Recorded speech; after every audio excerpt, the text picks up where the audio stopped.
River Arts Festival's 15th Anniversary Digital Edition.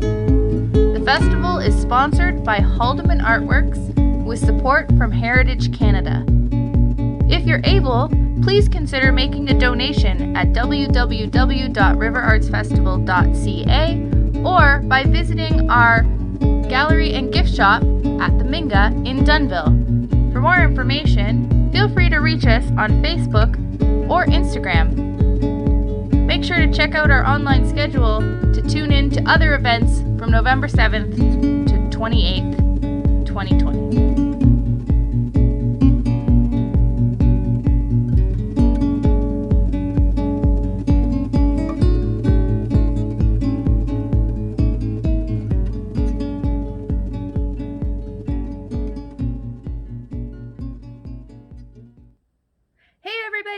I'm really excited today. I get to create a super cool alphabet with you.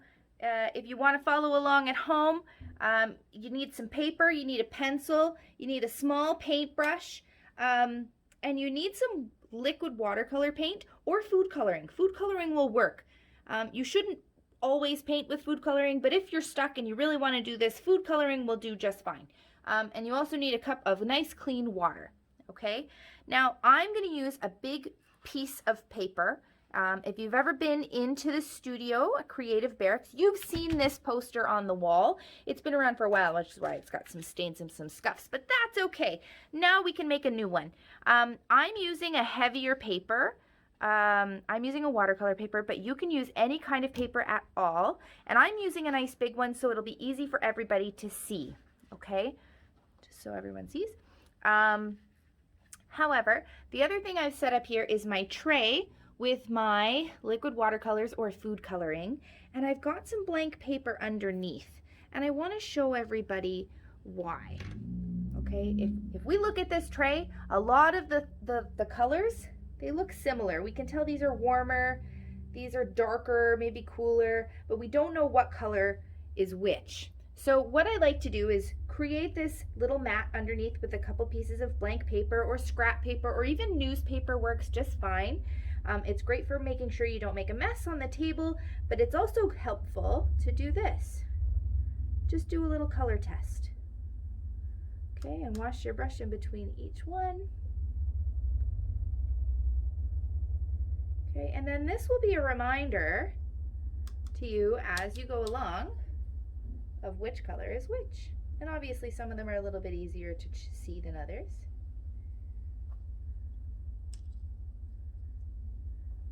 Okay. Now if you don't have the same colors as me, that's okay. I can show everybody how to mix some basic colors. So you definitely need red, yellow, blue. If you don't have red, magenta is a good one to have. Okay. There. So you can see those are the colors I have in my palette. Now, I left a space here because I don't have any orange. Now, orange can be made with yellow and red.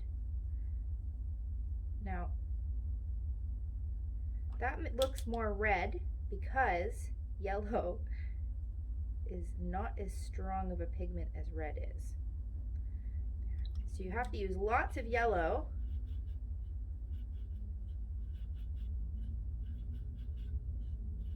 and just the smallest amount of red to make a nice bright orange. Okay, so I'm not even going to dip it right in there. I'm just going to take that. There. Okay, there, that's better. Okay. Now, if you don't have green, you can use blue and yellow to create green. Okay, and I'm just going to do a little example here. And same thing, we're going to use lots and lots of the yellow and just a tiny hint of that blue.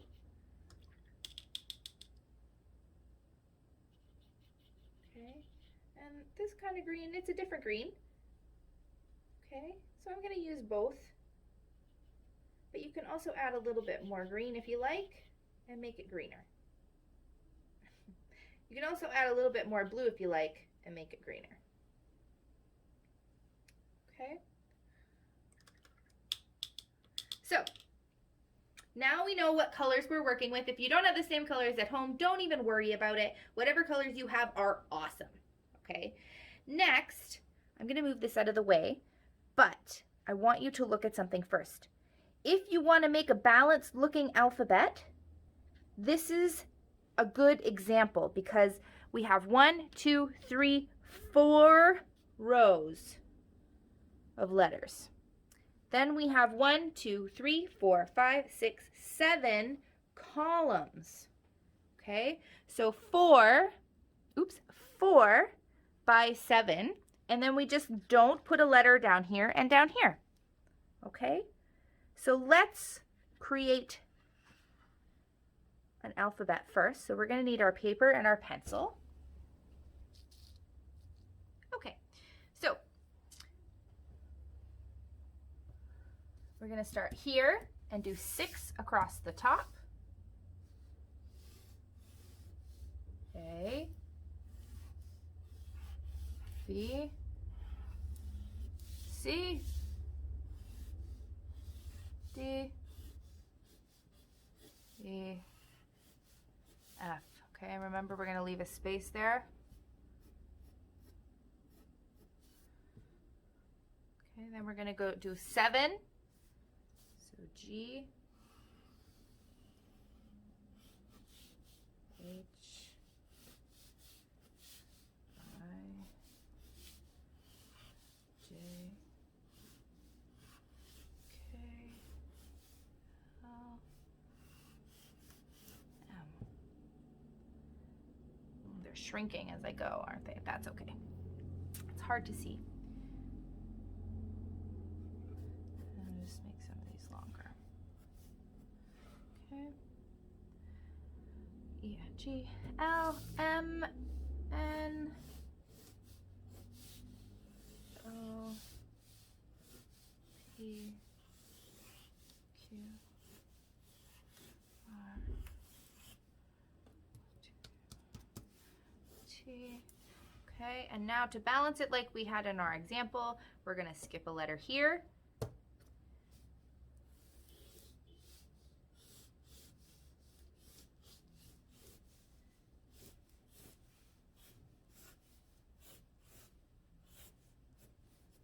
Okay, just like that.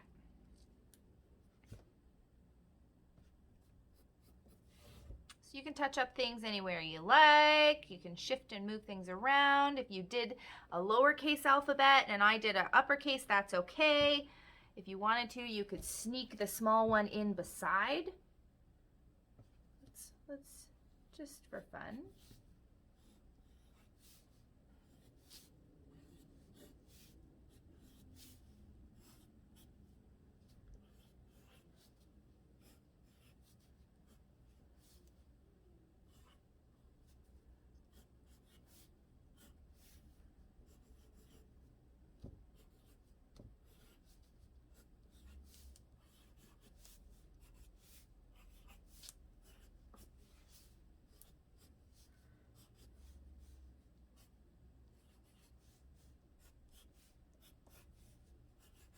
Okay, just for fun. We want to work one letter at a time with our small brush and just water. So this step is a little difficult because you don't actually get to see any color. You will see the paper turn color because it's getting wet. And that's all I want to see. Okay, and it'll just take a moment. Okay, but I'm going over the pencil line with just water. Okay, just water.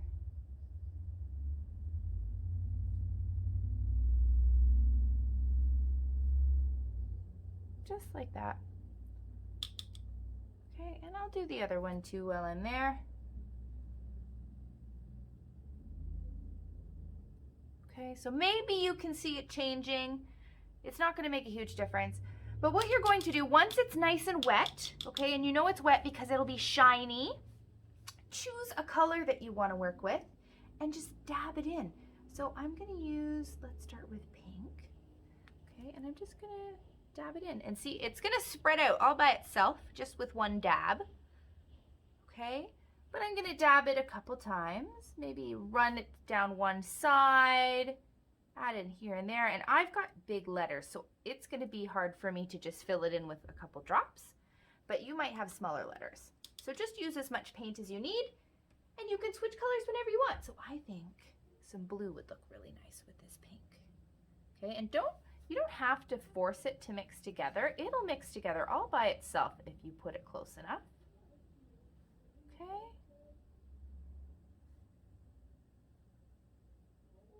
There we go. Just like that.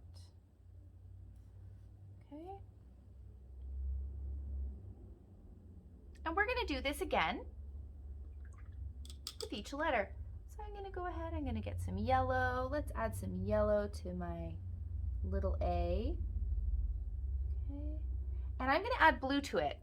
And we already know that yellow and blue make green, but I want to make the green on my page. I don't want to mix the green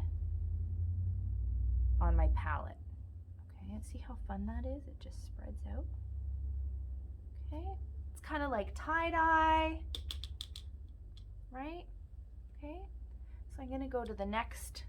I'm gonna get B wet. Now you'll notice my water might be starting to turn colors because I've been washing my brush in my water. So you can allow that to happen and be okay with the chaos on the end of the brush because you can't really control what color the water is. Or you can have 2 cups of water, and sometimes I do this with other projects, and I'll have a brush to clean, or I'll have a cup to clean my brush with, and a cup just to use for adding onto my paper so it's nice and clean. Okay, and you can choose whatever you like, but I'm gonna do, let's do some real green, some green.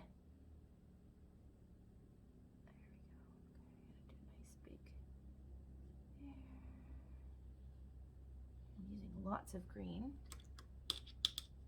Okay. Now if I were to add red, it would look okay, but the areas that they would meet would look a little muddy because they're opposites on the color wheel. But something like orange can be really fun because there's yellow in orange and there's yellow and green. So they do get along, but they can make a muddy color if you try to make them get along too much. Okay, so I'm just adding some yellow. Okay.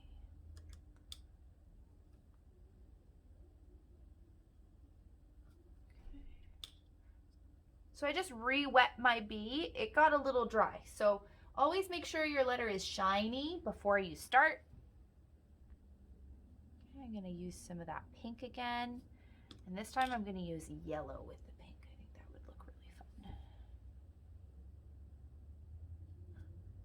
Okay, and yellow can be really faint. So if you need to use more of that color, go for it. Okay. Awesome. Okay, now you can use this idea to do just about anything. It doesn't have to be an alphabet. You could use it to make a sign with your name, or maybe something for your bedroom door, or as a gift for Christmas. You can do lots of things with this trick. The only thing that's really important to remember is watercolor paint can wake up again if it gets wet. So you should always put this type of artwork in a frame, or at least someplace you know it will stay dry. It definitely shouldn't go outside, for example. It wouldn't be a very good place for it.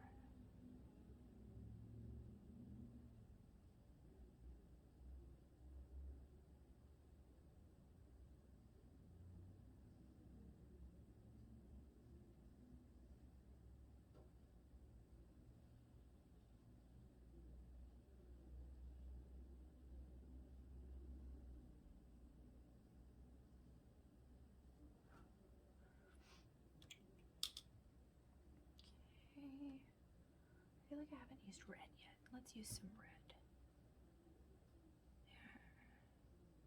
Okay, now I just painted that whole sea red, but that's okay because I can come in with a different color. Let's say some purple, and just drop it in over top, and it'll blend together with the new color too. Okay. So we just do this over and over again for every single letter. Okay.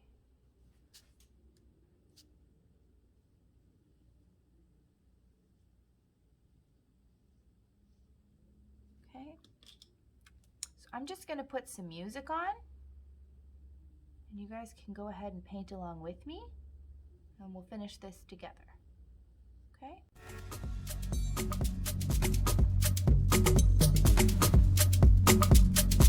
Feel free to choose whatever colors you like.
Ta-da!